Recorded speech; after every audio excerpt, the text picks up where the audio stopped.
Okay, so this might be a little bit close, because the Vancouver Canucks do have themselves a game later today against the New York Rangers. Jonathan Quick, is he going to start? Who knows? Should I take Quick over John Gibson in fantasy for my streamer spot today in net? You can let me know in the comments what you think about that. But despite the fact that Vancouver is going out there and playing off in New York, we have to talk about the newest Canucks defenseman who made an impact in his very first game as a Vancouver player in New Jersey. Zeev Buium. Now, I wanted to do a pretty interesting thought experiment and read what it is that some folks in the Vancouver and prospect scouting world are projecting for Zeev. What is the ceiling of this young Vancouver Canucks defenseman? Let's go out there and review the profile first and foremost. Zeev Buium is 20 years old, 6 feet, 185. By the way, he is a really new 20 years old. Like, the guy was born December 7th, 2005. He had just turned 20, like a week before the Quinn Hughes trade went down. 6 feet, 185, as we had said, left-handed defenseman, and he was drafted 12th overall by the Minnesota Wild in the 2024 draft.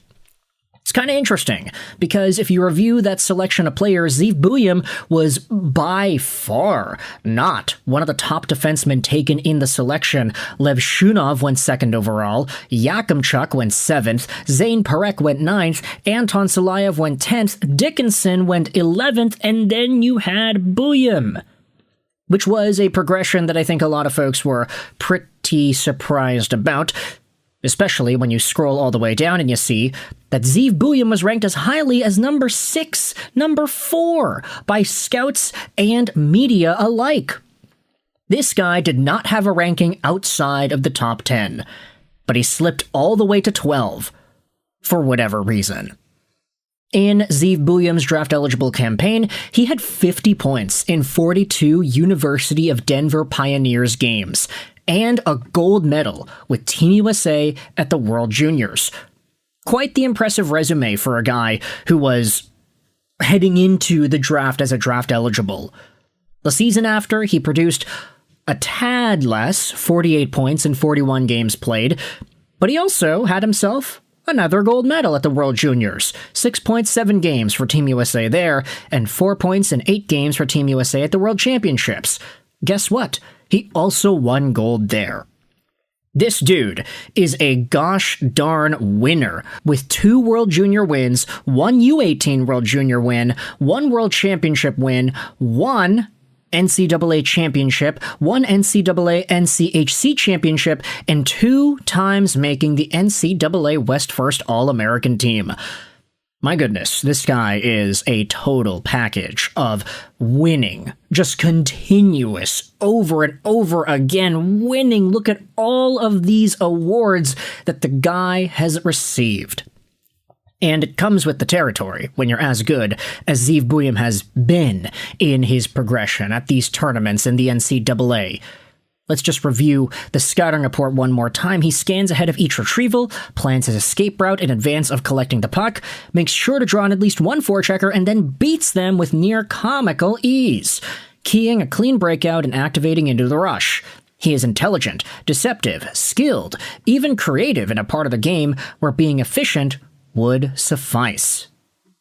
This is a guy who excels off of his creativity, puck skill, and his handling ability. And the Elite Prospects Scouting Report Guide says that Zeev Buium has shades of Josh Morrissey and Jared Spurgeon to his game. But where exactly does the real ceiling of this guy lie? Well, in order to answer that question, I wanted to head over to a Twitter thread posted by Sportsnet650. What is Zeev Buium projected to become as a player?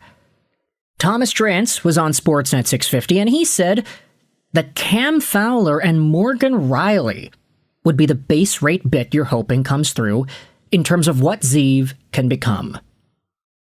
And I know what some of y'all are thinking when you read this quote. Wait a minute, Cam Fowler and Riley? That's it?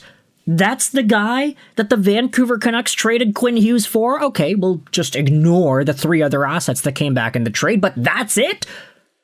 Even Cam Robinson went out there and said, "You mustn't be afraid to dream a little bigger, darling." Cue the Tom Hardy incredible accent talk there. But then you had Thomas Drance go out there and respond, "Cam, this is a data-based take."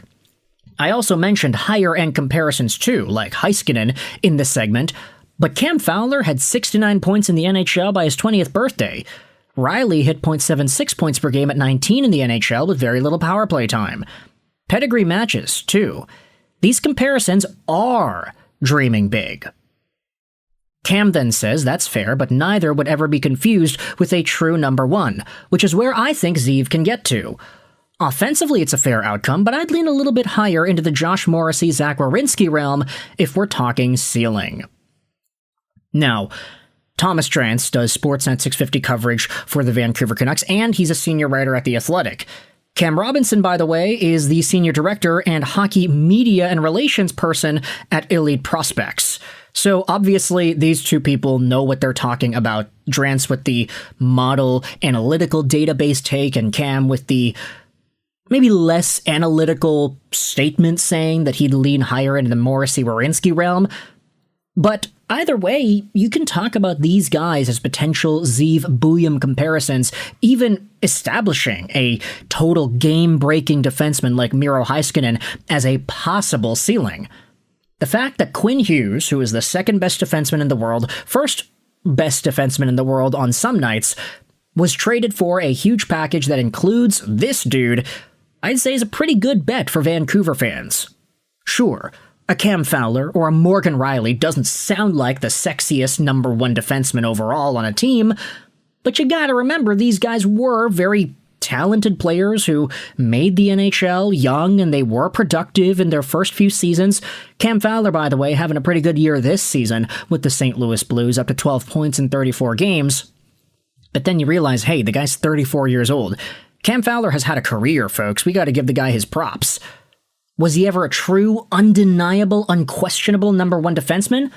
I'd argue at certain times in the playoffs he was. 10 points in 16 games in 2015 is pretty good, but he had 34 points in 80 games in the regular season that year. Morgan Rielly had one 70-point season in the National Hockey League, but that was literally 7 years ago.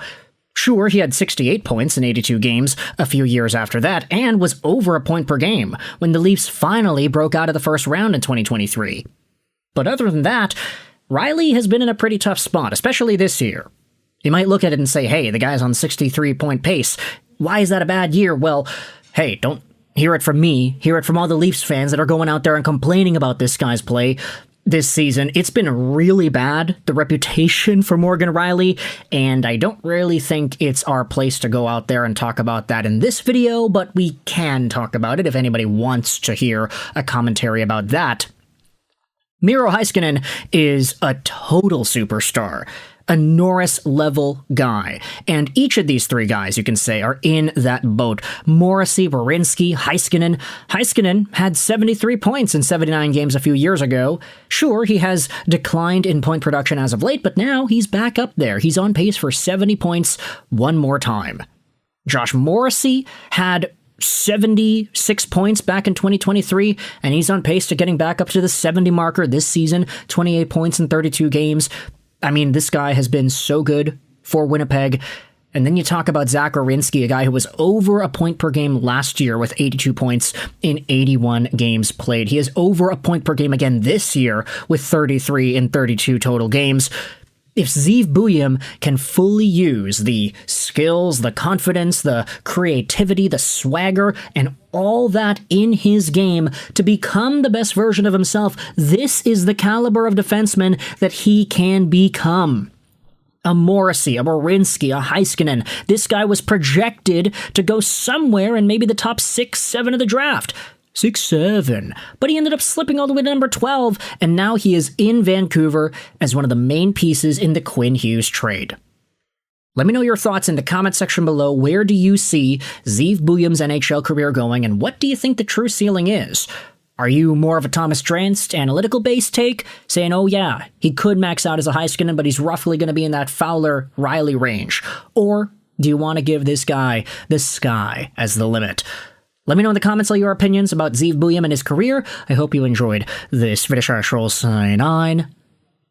and bye.